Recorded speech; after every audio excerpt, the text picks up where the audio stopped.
Olá, amigos do canal Videira Espírita, sejam todos bem-vindos. Meu nome é Thelma Marieta e nós estamos aqui mais uma vez para dar continuidade ao estudo da obra Renúncia.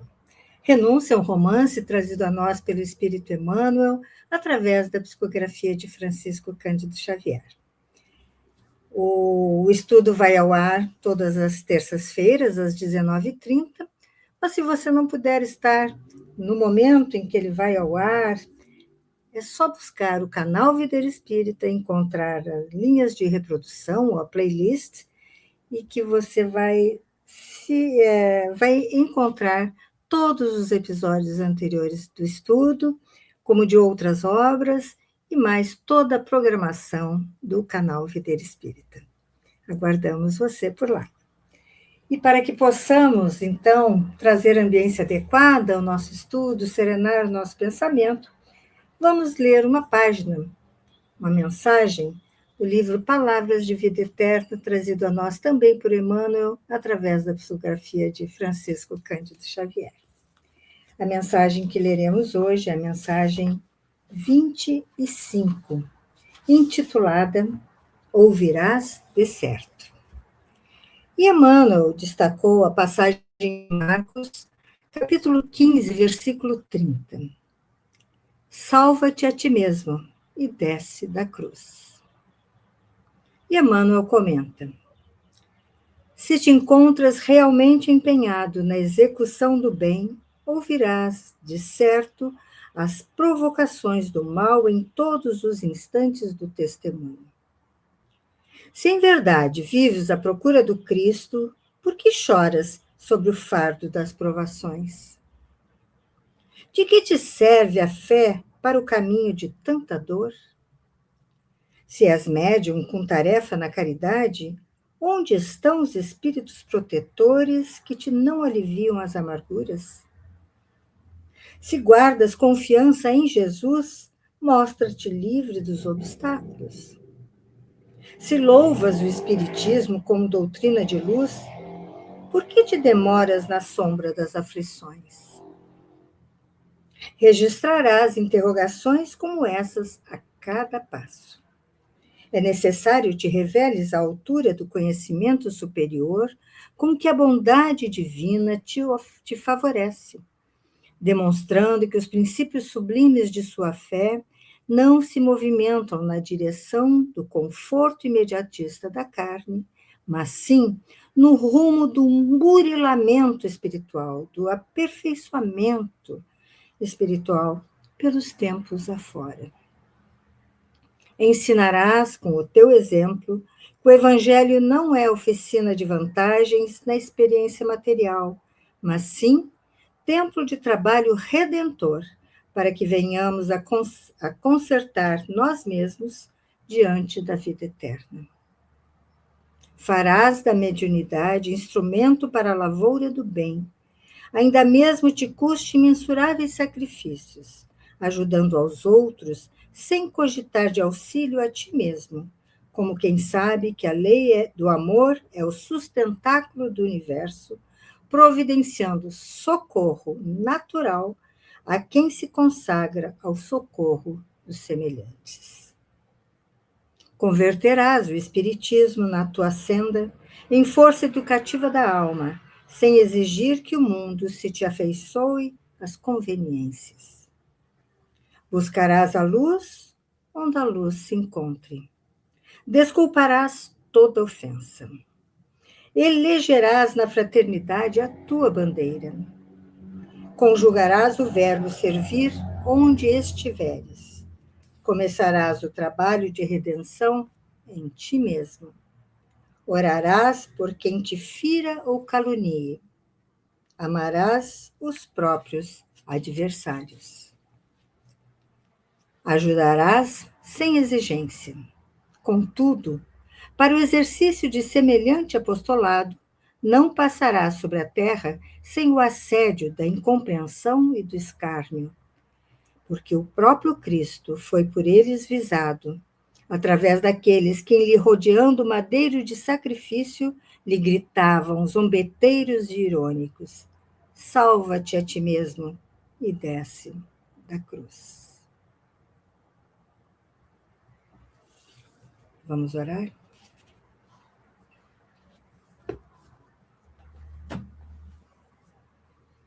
Senhor Jesus, nosso Mestre amado,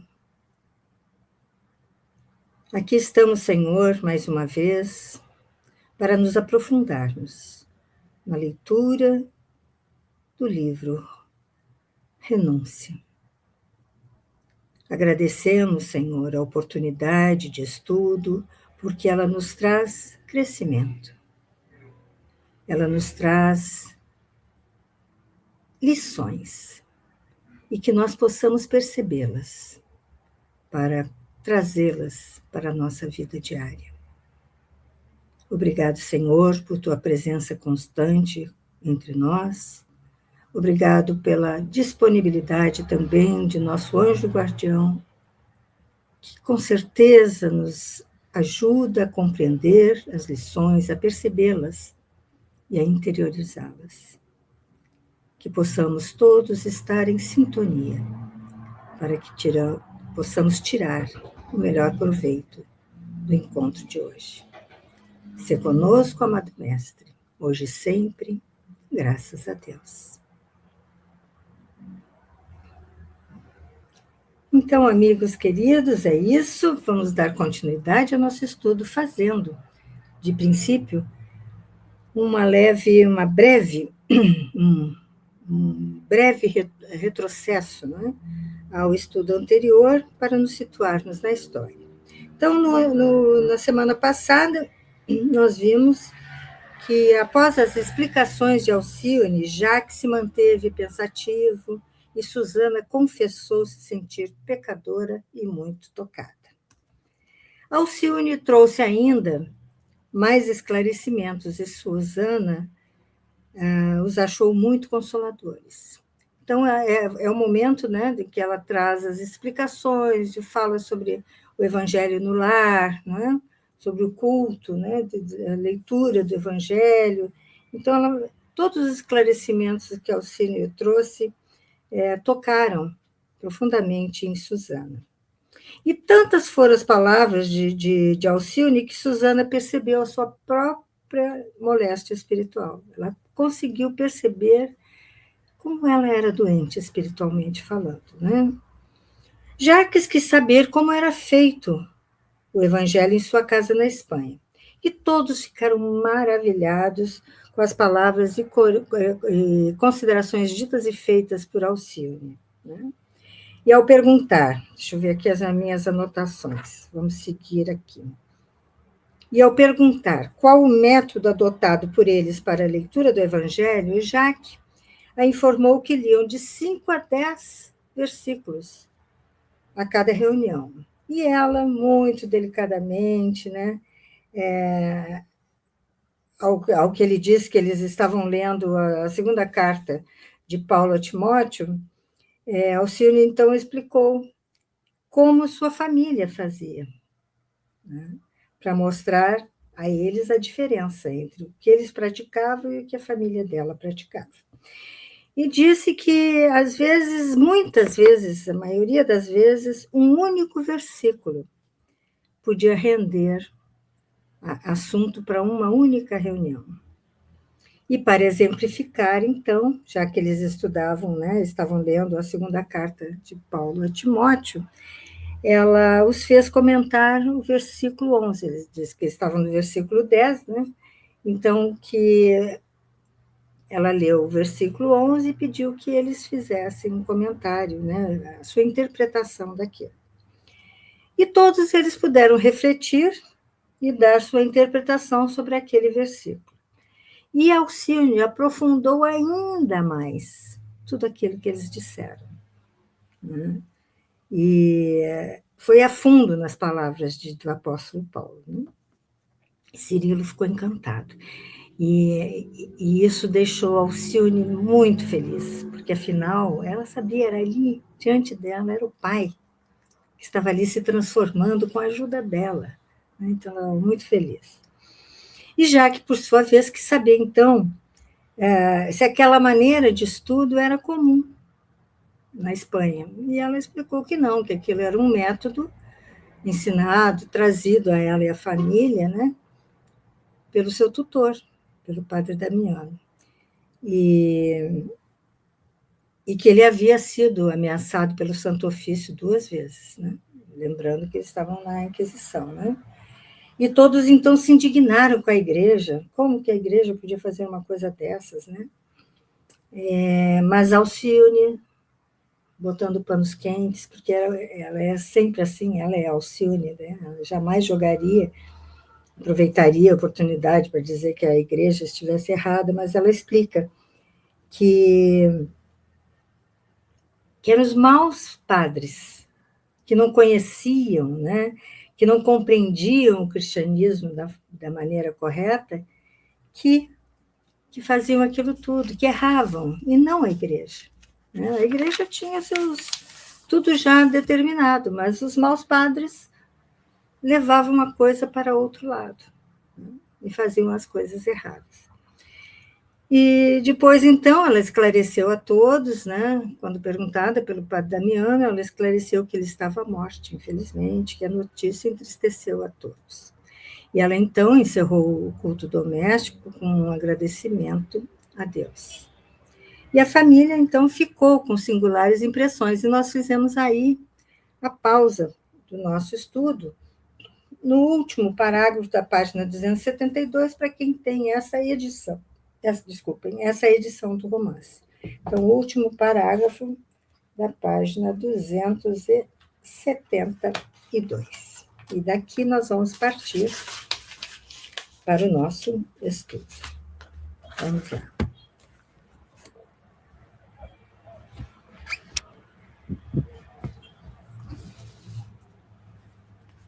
Encerrada a reunião familiar, com uma prece de reconhecimento, Alcione retirou-se, deixando a família Davenport singulares impressões. Ela parecia fortemente inspirada quando dizia que Damiano estava às portas da morte. Logo que chegou à casinha do burgo de São Marcelo, encontrou a notícia alarmante. Um portador ali estivera para comunicar à família Villanil que o velho sacerdote agonizava. As frequentes hemoptises, né, aquelas crises que engolfam o sangue, né, cospem sangue, as frequentes hemoptises da noite lhe haviam aniquilado as últimas forças. Madalena, não obstante a atrofia dolorosa das pernas, suplicou à filha que a levasse em sua companhia, num carro mais espaçoso, a fim de ver o abnegado amigo pela última vez. A filha ouviu-a angustiada e, dentro de poucos minutos, à boca da noite, um carro vagaroso saía de São Marcelo para a residência do padre Amâncio. Alcione recomendara muito cuidado ao cocheiro.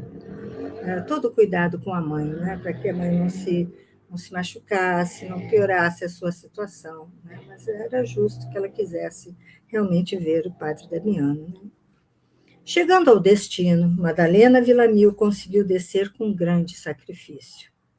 2 homens trouxeram larga poltrona para conduzir a enferma ao quarto do moribundo.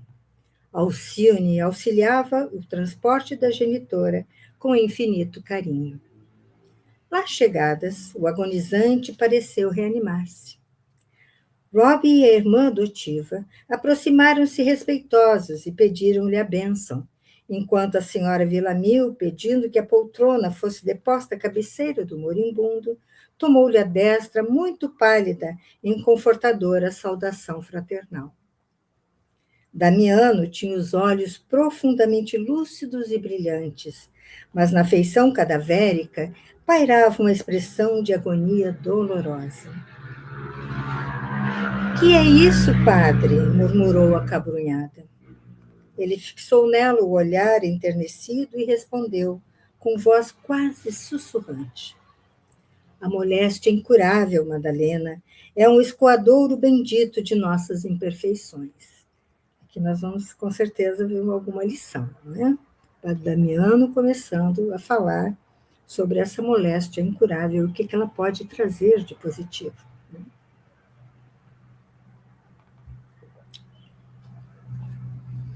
Que seria de minha alma se a moléstia do peito, né, a moléstia do peito é a tuberculose, né, não me ajudasse a expungir os maus pensamentos? Quantos bens ficarei devendo à solidão e ao sofrimento? O Senhor que nos deu desconhece o inestimável valor. Eu, que não chorava há muitos anos, alcancei novamente o benefício das lágrimas. Muitas vezes ensinei do púlpito, mas o leito me reservava lições muito maiores que as dos livros. Primeira coisa que nós já podemos perceber aqui é a sua submissão a Deus, né? E compreendendo que Deus não o deixaria naquela situação se não fosse bom para ele, pois que Deus é justo, né? Então, a doença o ajudou em muitos sentidos a se afastar dos maus pensamentos e ainda se questiona quanta coisa estou devendo a essas dores, né? A esse sofrimento. E chorou. Depois de muitos anos, a doença o fez chorar. Quem não teve uma vez na vida a bênção de ter o alívio das lágrimas, como elas ajudam, né? Quando realmente estamos em dor, em sofrimento, como é bom chorar, como alivia a alma, não é? E ele, então, ele alcançou novamente esse benefício, o benefício das lágrimas. E ele, então, mostra que o leito, né, esse leito com essa doença, essa moléstia incurável, trouxe a ele mais lições do que a dos livros, né? Muito bonito. A filha de Dom Inácio quis responder, testemunhar seu reconhecimento imorredouro, dizer dos votos que fazia a Deus pelo seu restabelecimento, mas, na sua angústia, não encontrava palavras com que traduzir o seu pesar. Não conseguia, porém, reter as lágrimas que lhe rolavam abundantes dos olhos. O moribundo prosseguiu após uma pausa mais longa. O catre amigo e silencioso, né, o leito amigo e silencioso, me trouxe a recordação de todos os júbilos e dores que ficaram no passado distante. São as reflexões, né? Muitas reflexões. Sem conseguir adaptar-me a esta vida de Paris, tenho vivido quase que absolutamente das nossas velhas lembranças da Espanha. Tenho grande saudade da nossa vida tranquila em Ávila, dos fraternos serões da chácara, dos colegas da igreja de São Vicente. Mas estou certo, Madalena, de que a vida não acaba com o corpo e convencido de que Deus nos reunirá em outra parte, onde não haja prantos nem morte. Há diversas noites que sou visitado pela sombra dos entes amados que me antecederam no túmulo. Ainda hoje, depois da última hemorragia, enxerguei o vulto de minha mãe a dizer-me palavras de consolação e coragem. São muitos os testemunhos, né, de pessoas que passaram por essa situação, né, e viram seus amados ali no leito de morte falando, estar vendo, né, sua mãe, ou não importa quem, ou a relação familiar ou de amizade, mas alguém que partiu antes, né? Algumas crianças amadas lá da nossa igreja antiga de Castela, falecidas há muito tempo, me vieram ver a noite passada e me abraçaram com carinho. Amâncio pensa que estou sendo vítima de pesadelos, dado o meu esgotamento físico, mas eu não posso concordar. A senhora Villamil, aproveitando uma pausa, fez um esforço e obtemperou carinhosamente. Não deveis pensar nisso. Lembrai-vos de que precisamos do vosso amparo paternal. Deus vos restituirá a saúde para que nossa alegria não desapareça para sempre. Recordai nossa viagem à América. Damiano procurou, a custo, o olhar de Alcione, dando-lhe a entender o cuidado com que se deviam conduzir naquelas circunstâncias, e acentuou. Pede a Deus pela minha saúde espiritual, porque seria impossível restaurar a do corpo, minha filha. A morte não é uma separação eterna. Estou certo de que Jesus me permitirá voltar a teu lado, se minha vinda for útil. Quanto à viagem ao novo continente, não te preocupes. Alcione está muito jovem e Rob quase que ainda não passa de um menino. Poderás ser muito feliz na companhia deles aqui mesmo. Madalena enxugou as lágrimas, murmurando: Tendes razão, padre. Também eu estou chumbado ao leito para meditações necessárias. Minhas pernas paralíticas nunca me permitirão tão longa viagem. Não te lastimes, porém, pensando nesses obstáculos, certa de que a misericórdia do Todo-Poderoso nunca andou atrasada. Quando nos parece tarda, é que algum motivo existe que não podemos compreender de pronto. Novamente aqui, um exemplo de fé, de submissão. A filha de Dom Inácio continuava chorando enternecidamente. Em seguida, o velho sacerdote, dando a perceber que desejava mudar de assunto, fez um sinal chamando Rob à cabeceira. O menino atendeu compungido. Por que não trouxeste o violino? Indagou com interesse. Alcione me disse que o senhor estava mais doente, esclareceu respeitoso. Isso quer dizer, meu filho, que preciso mais te ouvir. Preciso mais de te ouvir. A irmã adotiva aproximou-se e interrogou com ternura filial. Desejáveis ouvir alguma coisa, padre? Sim, Alcione. Se fosse possível, a ladainha de Nossa Senhora, que cantaste na primeira missa de Carlos, na igreja de São Vicente. Recordas? Desse modo, lembraríamos o amigo distante, bem como o recanto de Castela, onde fomos tão felizes. Poderia pedir a Padre Amâncio que nos empreste o violino do coro de São Jacques, exclamou a jovem, esforçando-se por conter as lágrimas. Seria um grande consolo. Ouvindo um dos 3 clérigos que se conservavam no quarto, prontificou-se a buscar o instrumento. Daí a minutos, a voz cristalina de Alcione enchia o aposento, arrebatando os ouvintes a um plano de misteriosa luz espiritual. Rob acompanhava o canto com extrema felicidade em cada nota de sublime harmonia. O moribundo parecia estático. A ladainha, a oração, muito antiga, abria-lhe novos horizontes de claridade maravilhosa. Madalena tinha um lenço colado aos olhos, enquanto o lacaio e os religiosos choravam comovidos. Quando terminou, o agonizante chamou a jovem e lhe falou debilmente. Alcione, Deus te abençoe por esta alegria. Depois, contemplou a senhora Villamil demoradamente e, trocando com a moça significativos olhares, voltou a dizer: Faze pela paz espiritual de tua mãe tudo o que possas. E se tiveres algum dia qualquer necessidade mais forte, uma dificuldade mais premente, lembras-te de Carlos, minha filha. Sei que não te encontras sozinho no mundo, mas não posso esquecer que, acima de tudo, devemos considerá-lo teu irmão. Surgindo a dispneia das horas derradeiras, Damiano não mais podia conversar, senão por monossílabos. Após entendimento com a genitora, a jovem Villamil acercou-se do moribundo, murmurando: Padre, levarei mamãe e Rob de volta a São Marcelo, mas estarei novamente aqui dentro em pouco para ficar convosco. Não te incomodes, não deixes Madalena por minha causa. Mas, acompanhando os seus ao lar, Alcione regressou sem demora, a fim de assistir o velho amigo até o fim. As restantes horas da noite, ele as passou em coma, assistido pelo afeto da filha de Cirilo, que lhe enxugava o suor álgido, o suor gelado, com extrema dedicação.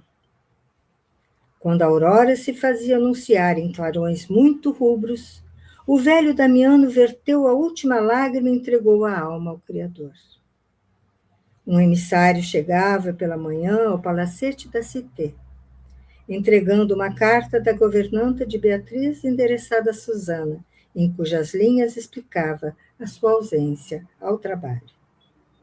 A família Davenport comoveu-se.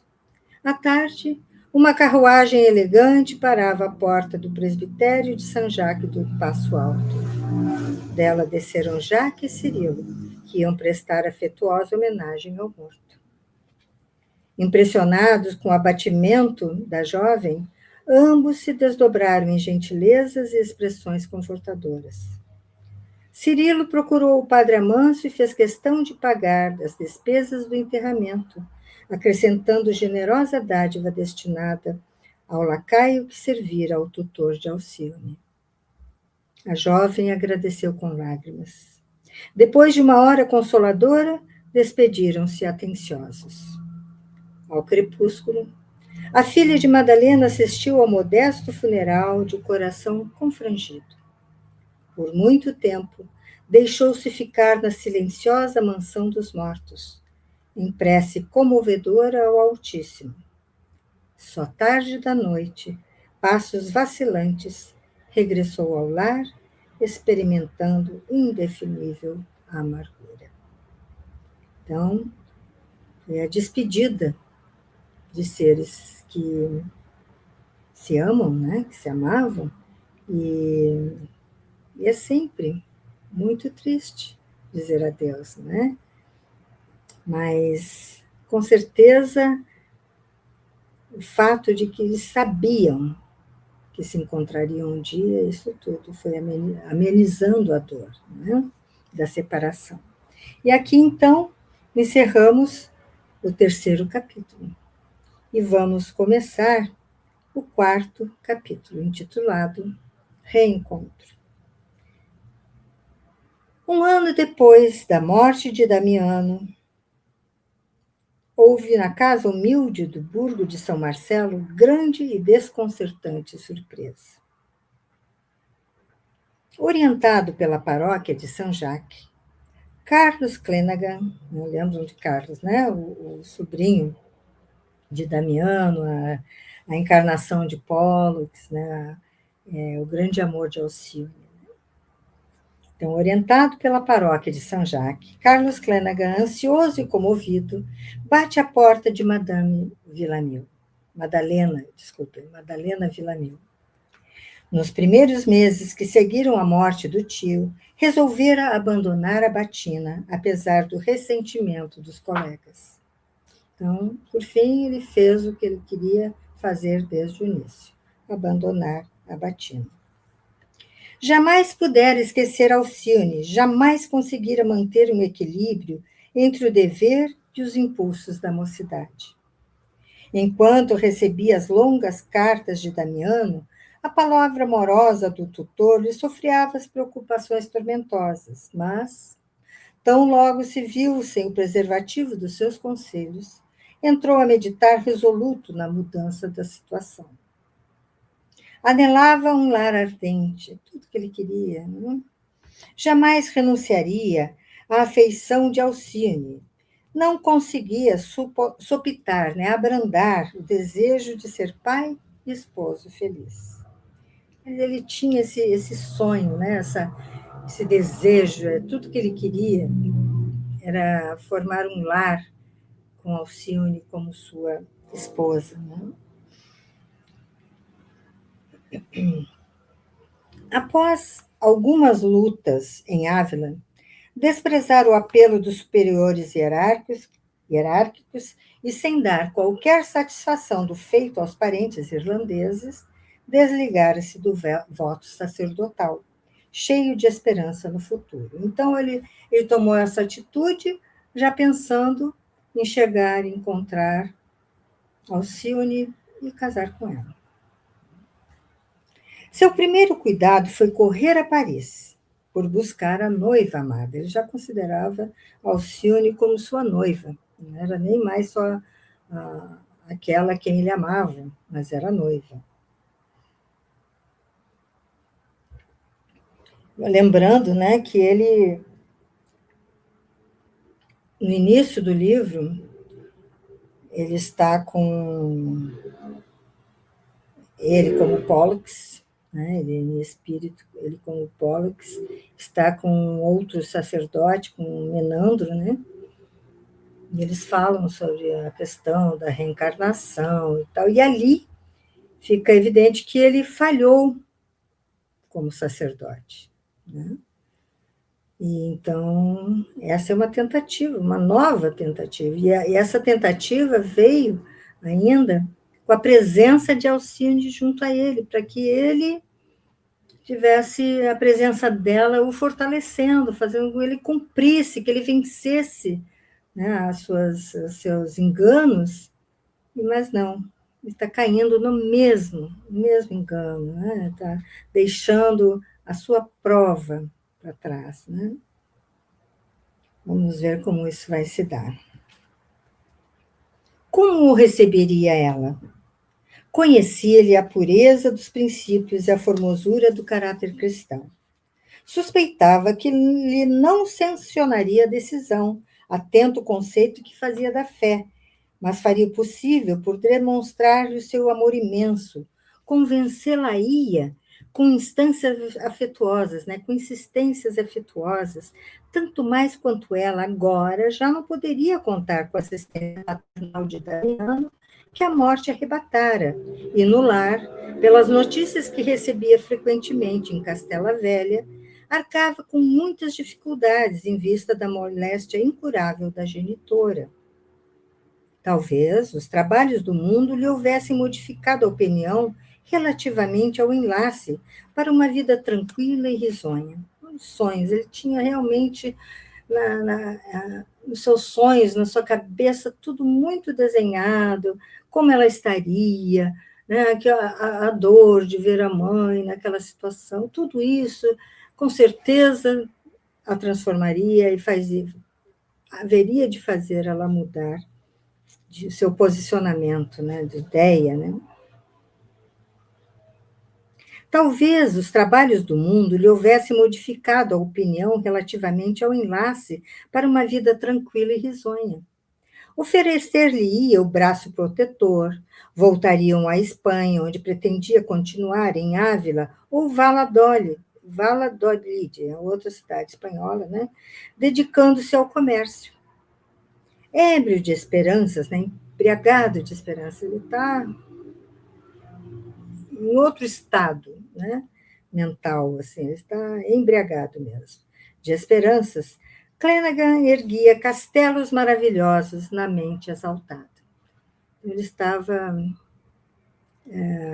fantasiando, imaginando tudo como seria maravilhoso. Tudo, os planos todos na cabeça, todos já estruturados, né, para até voltarem para a Espanha. Imaginem, né, voltar para a Espanha, os dois casados, daí como seria, né, naquela época, hoje já falariam, imagina, naquela época, porque já existia, tanto que o padre Damiano achou bom que eles fossem para Paris para afastar os dois, né, por causa dos falatórios que já estavam começando.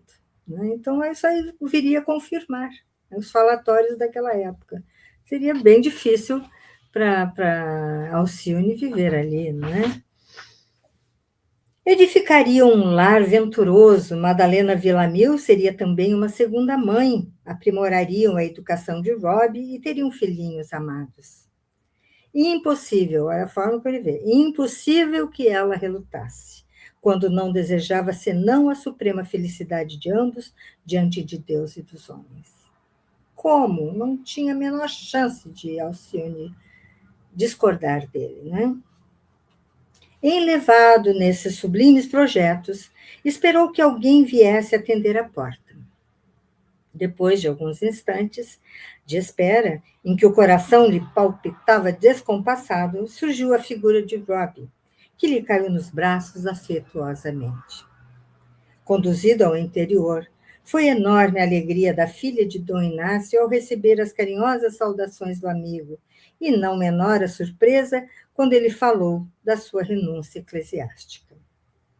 Depois de longa troca de ideias e impressões afetuosas referentes à vida em Castela e à enfermidade que aniquilara Damiano, O ex-padre aproveitou certas observações mais íntimas e sentenciou: como bem pode avaliar, dona Madalena, eu nunca poderia esquecer Alcione, e ciente de que o seu coração de mãe carinhosa compreende e justifica os meus propósitos, devo dizer que aqui estou para reconduzi-la aos caros penates. Então, nós temos uma nota da editora em sentido figurado, penates quer dizer famílias, lares. Né? Então, devo dizer que aqui estou para reconduzi-las aos caros lares, às caras famílias. Né? A senhora não gostaria de regressar a Castela para revivermos nossos tempos mais venturosos? Aquelas palavras eram pronunciadas com tanto carinho que a senhora Villamil sentiu lágrimas de reconhecimento a lhe aflorarem dos olhos. Não sei se Alcione me perdoará haver procedido em desacordo com seu ponto de vista, mas tenho para mim que procedi nobremente. Fui lógico, sincero, coerente, creia. De que me valeria continuar sem a vocação imprescindível? Desde que a senhora saiu de Ávila, debalde, né, em vão procurei repouso para o espírito atormentado. A ânsia de construir um lar tornou-se-me a obsessão permanente. É realmente isso, tudo que ele está vivendo tantos anos depois, tanto tempo depois, é uma obsessão. Né? Às vezes, quando erguia a hóstia consagrada, assustava-me com as sugestões da natureza. Quer dizer, nem naquele momento em que ele estava ali erguendo a hóstia para as bênçãos, né? Ele deixava de pensar em Alcione. Ao invés de pensar, se colocar, viver aquele momento, se colocar ali agindo como o sacerdote que era, o pensamento dele ia para sugestões da natureza. Enquanto o padre Damiano me escrevia suas exortações, eu me sentia fortalecido para prosseguir na batalha silenciosa, mas verifiquei depois que seria inútil combater o impossível. Ele é impossível não querer Alcione, não ter Alcione. Né?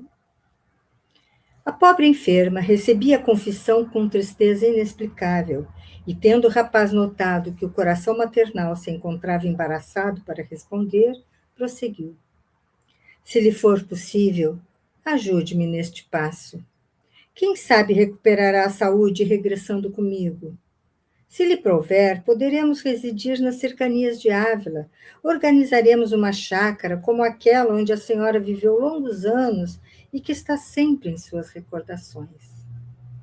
Falava como filho afetuoso, pondo no olhar e na voz toda a ternura do coração bem formado. Depois de ligeira meditação, a senhora Villamil ponderou com acento triste. Sou muito grata à tua lembrança. Ah, quem me dera voltar para esperar a morte, contemplando o céu da Espanha. A paisagem da Guadarrama nunca sairá da minha alma. E depois de enxugar o pranto da evocação amarga, voltava a dizer: esta cidade parece marcar as horas mais terríveis do meu destino, aquele já se referindo a Paris, não é? Aqui em Paris, conheci na mocidade a pobreza mais dura, experimentei a ironia e a crueldade de pessoas ingratas. Perdi meus pais carinhosos, abracei meu esposo pela última vez. Agora, neste mesmo lugar, encontrei a paralisia completa. Vi morrer o padre Damiano em situação quase miserável. Desde que aqui cheguei, jamais pude arredar-me do leito para uma visita ao túmulo dos meus inesquecíveis genitores. Não sei se estarei condenada a exalar. Também aqui, o derradeiro suspiro. Por meu gosto, devo confessar francamente, estou ansiosa por voltar à Espanha. Entretanto, preciso ouvir Alcione, que me tem sido verdadeiro anjo guardião nos dias amargos de necessidade e sofrimento. Como mãe, não me sinto com ânimo para induzi-la a casar-se. Minha filha, antes de tudo, tem sido para mim uma conselheira respeitável.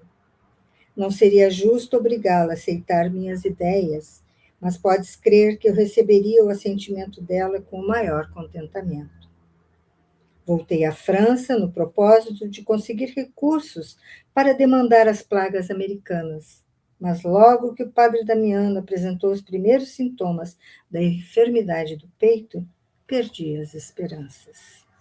Então, nós vemos aqui como ela sofre por estar em Paris, né? Porque são tantas recordações e, para completar, é onde ela se tornou paralítica, né?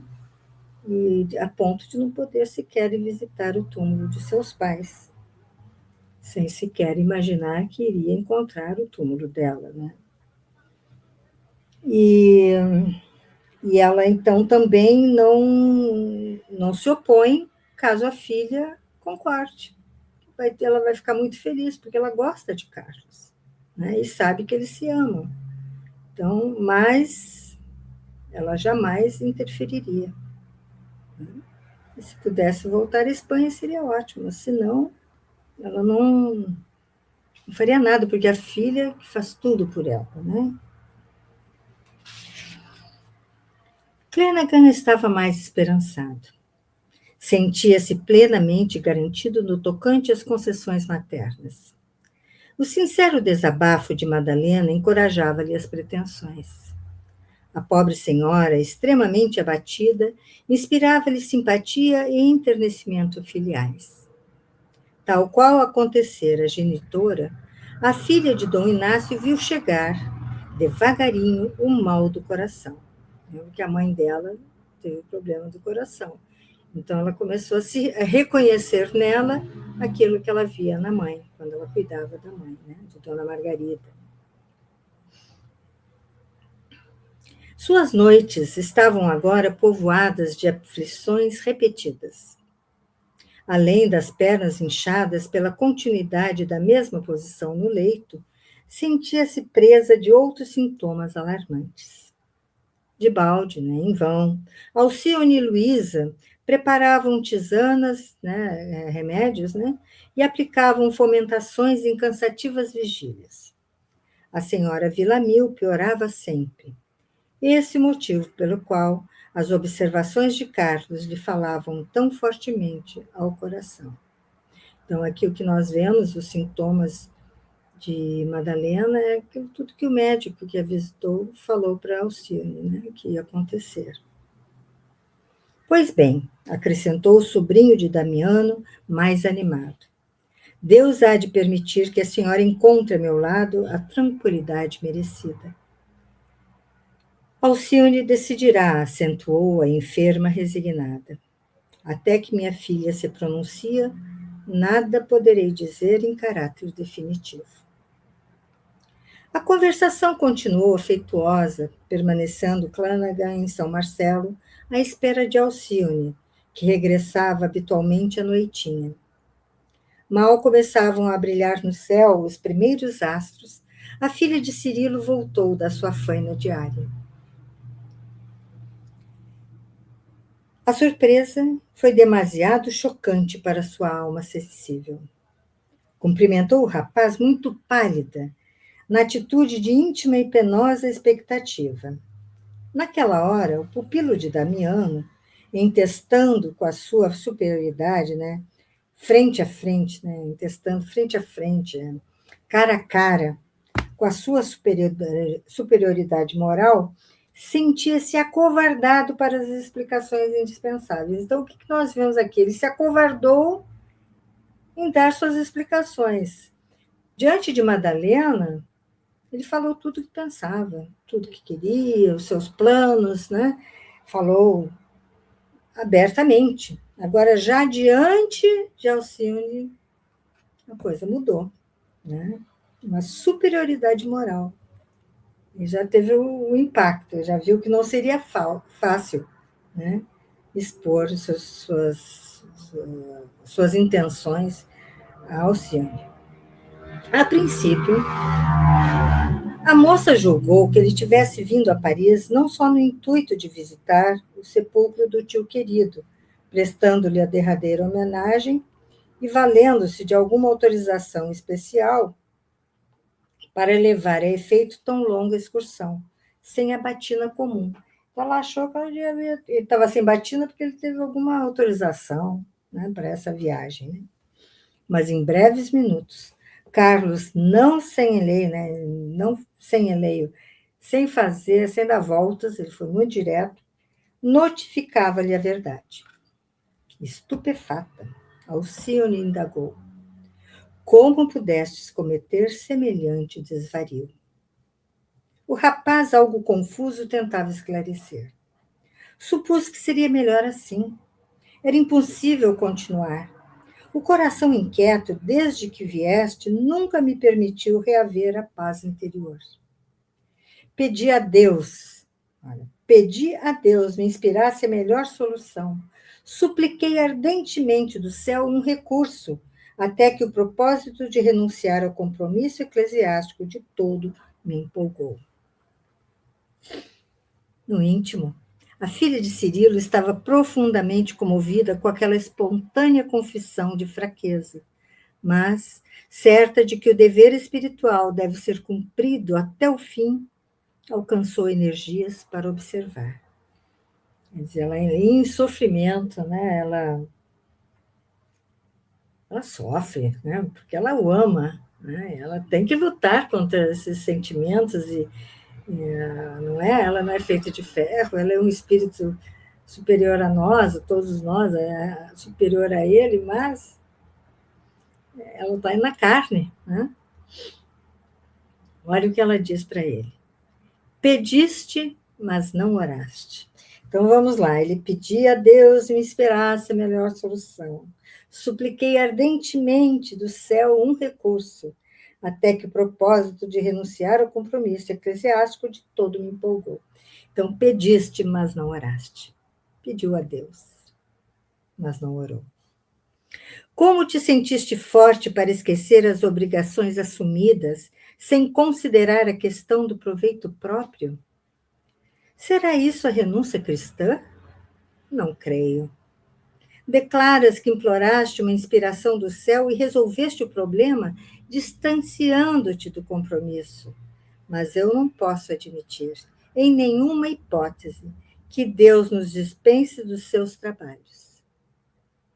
Nós é que, por vezes, ouvimos o apelo da natureza inferior e abandonamos o serviço divino em prejuízo de nós mesmos. É muita lucidez. É muita lucidez, não foi à toa que Pollux pediu ter a presença de Alcione para ajudá-lo a enfrentar a encarnação que viria pela frente, né? Só que ele não soube aproveitar. Né? Ele deixou mesmo a natureza inferior falar mais alto. Não desconheço, Alcione, aventou-se humilde, que minha atitude inesperada desagradaria muito ao teu bondoso coração. Entretanto, o que aconteceu é humano e peço-me perdoes pelo muito bem que te desejo. Esquece esta falta, dize que me compreendes e serei feliz. A nobre criatura, pelo tom carinhoso com que Clenaghan falava, compreendeu que ele desejava reatar os antigos laços afetivos. Experimentou, olhem só, como é para ela difícil também, né? Experimentou o sincero desejo de lhe tomar as mãos, ternamente, confessando seus anseios e saudades, porque ela o sentia. Ele agora estava livre. Observando-o naquela atitude amorosa, recordou as jovens da sua idade, que se apresentavam a cada passo em Paris, exibindo seus deleitos. Muitas vezes, quando acompanhava Susana a certas festividades públicas, vinha-lhe à mente Clenaghan ao contemplar os pares venturosos que perambulavam nas praças e jardins. E sentia então frio no coração.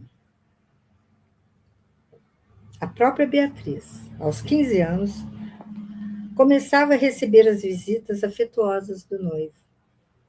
A filha de Madalena fitou o rapaz demoradamente e teve ímpetos de ceder ao primeiro impulso.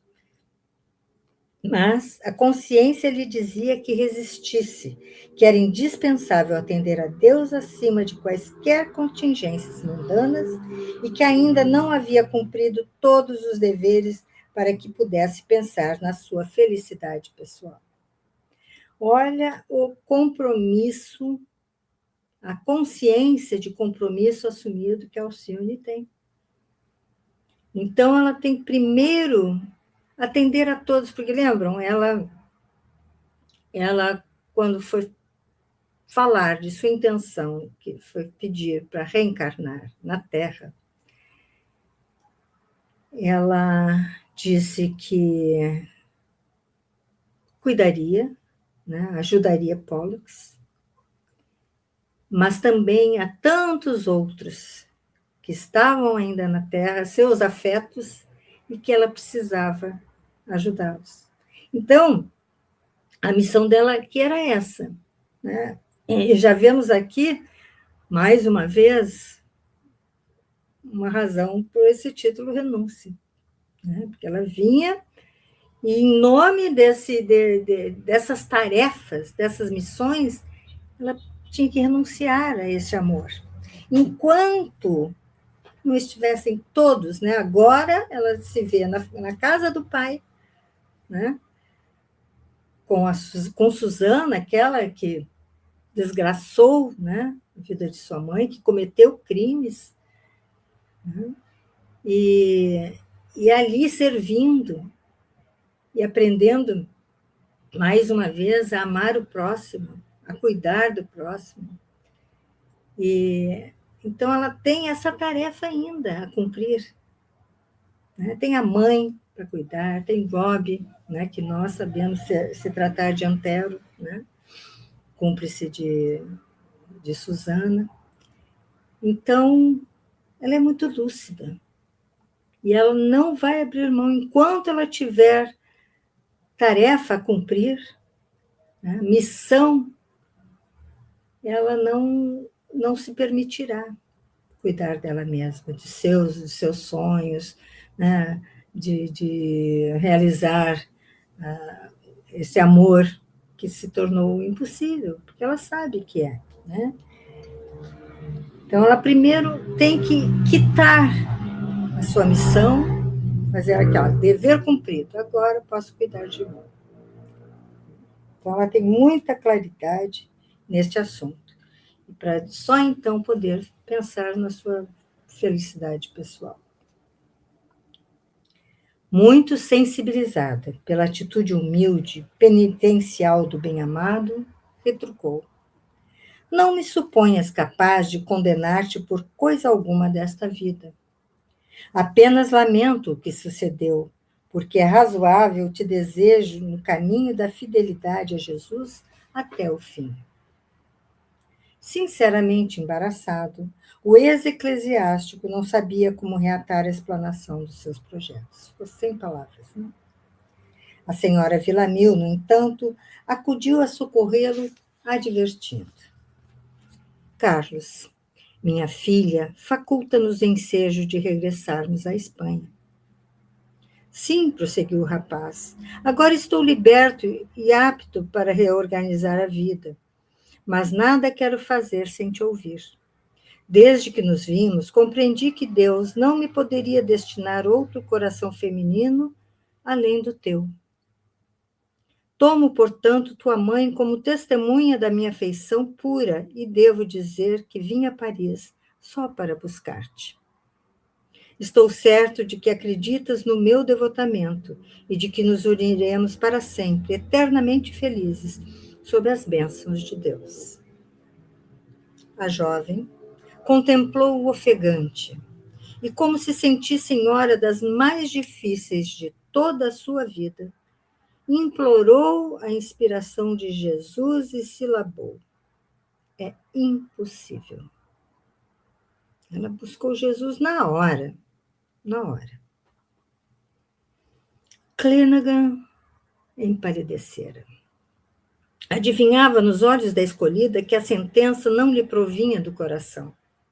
Por quê? Indagou o exaltado. O que poderá impedir nossa aventura na terra? Seria assim tão detestável? Desde que te ausentaste, tenho vivido como louco. A saudade e a inquietação começaram a nevar-me os cabelos. Voltemos a Castela, Alcione. Levaremos tua mãezinha por dar-lhe uma vida tranquila e feliz. Ele se revoltou aqui, né? Se exaltou. Tais palavras ecoavam nos ouvidos da jovem como doce harmonia de uma felicidade inatingível.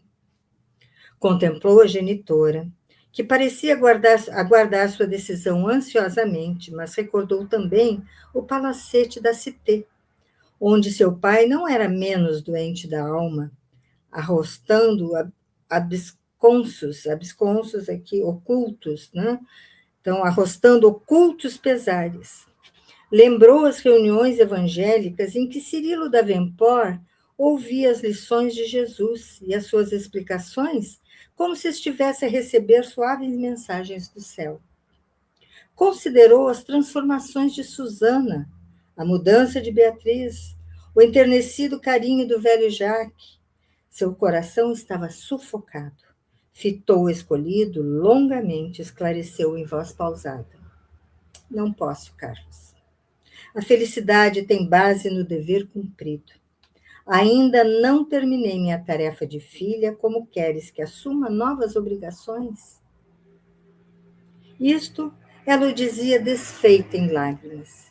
O pupilo de Damiano, todavia, longe de conhecer todas as angústias e sacrifícios daquela alma heróica, tomou as suas palavras alusivas ao dever cumprido como acusatórias da sua renúncia eclesiástica e objurgou. Queres dizer que ainda não concluí minhas tarefas sacerdotais e desejas saltar novo plano de obrigações? Acabrunhada por se ver incompreendida, Alcione reviu mentalmente a figura do padre Damiano, relembrou a sua franqueza, que chegava a ser quase áspera, e certificou-se de que necessitava de muita energia para defender-se dignamente naquele lance. Recobrando a serenidade íntima, em virtude da poderosa confiança em Cristo, explicou-se com bondade sincera. Cristo foi o seu alicerce, né? Ela se fortaleceu em Cristo para poder dizer o que pensava, da forma adequada. Que não terminaste o serviço começado é inegável. Você largou a batina, então é inegável que ele não havia terminado o serviço começado.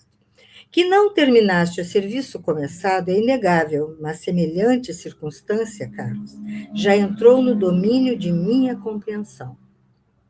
Somos agora como duas criaturas, às quais se reservou uma herança de ventura imortal, sob a condição de executarem determinadas tarefas.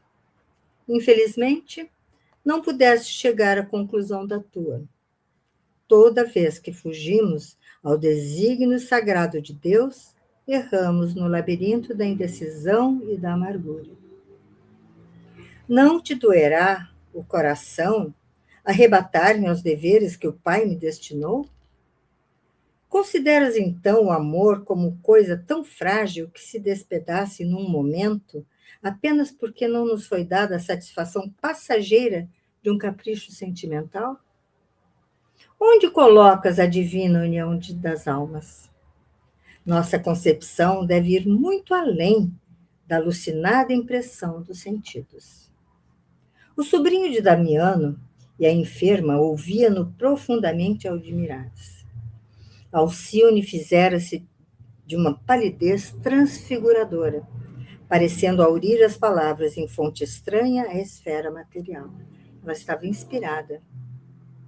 Muito, né? Ela chegou a ficar transfigurada. Ouvindo tantas alusões a compromissos, o ex-padre supôs que suas obrigações espirituais não ultrapassavam o acanhado círculo familiar do burgo de São Marcelo e objetou humildemente. Curvo-me às tuas exortações, mas podes crer que não abandonei a batina tão só pela inquietude dos desejos humanos. É verdade que sou um homem carregado de fraquezas, mas também tenho um coração. Se é inegável que encareço ardentemente a tua companhia, não é menos certo que te desejo tomar sob os meus cuidados afetuosos. Que te prenderá em Paris, se te vejo sobrecarregada de trabalhos mortificantes? De um lado, vejo Dona Madalena presa a um leito de dor, de ti segregada durante o dia e, ademais, carecida de outros ares. De outro lado, nosso Rob necessitando educação. Entre os dois, tu, abatida e inquieta para dar conta exata dos teus encargos. Não será mais justo atenderes aos meus apelos? Tua genitora convulgiria, né, se refugiaria aos teus constantes e diretos cuidados. E Rob tomaria o lugar de primeiro filho em nosso lar. É impossível que Jesus nos negue a bênção de propósitos tão elevados. Sairias, então, do labirinto das vicissitudes e responsabilidades de governanta, não precisarias pensar nas viagens diárias a Cité nos dias de chuva, nem te atribulares em casa alheia por tua mãe distante, quando a tempestade se forma no céu. Se puderes, esquece o meu passado de sacerdote e pensa, ao invés, que com tua inspiração permanente alcançarei novas forças para ser um homem digno nas lutas da vida. Esquece o mal que eu tenha praticado pelo muito de bem que poderei fazer com teu auxílio constante. Medita na tranquilidade futura de Dona Madalena, que está definhando aos olhos vistos. Será que nenhum dos meus argumentos te poderá convencer? Foi bem duro, né? E ainda apelou aqui para os sentimentos dela quando falou da mãe, né? E aqui nós vamos então fazer a nossa pausa e veremos no próximo encontro o andar desta carruagem, como que essa troca de ideias, essa discussão se encaminhará. Vamos orar? Amado Mestre, obrigado, Senhor, pela oportunidade de estudo, pela oportunidade de conhecer a fundo, com tantos detalhes, a história destes espíritos. Que possamos aprender realmente com eles, que possamos refletir sobre tudo que lemos hoje e que busquemos nos modificar naquilo que tivermos condições, que nós possamos a cada estudo crescer para poder sempre nos modificar com mais rapidez, não é? Para que possamos crescer a teu caminho. Ser conosco, amado Mestre, nestes dias que nos separam de nosso próximo encontro de leitura e estudo. Que assim possa ser, com a graça de Deus. Então, amigos queridos, aqui encerramos o estudo de hoje de renúncia. E, se Deus quiser, nos veremos na próxima semana para darmos continuidade. Que a paz de Jesus esteja com todos nós. Até lá.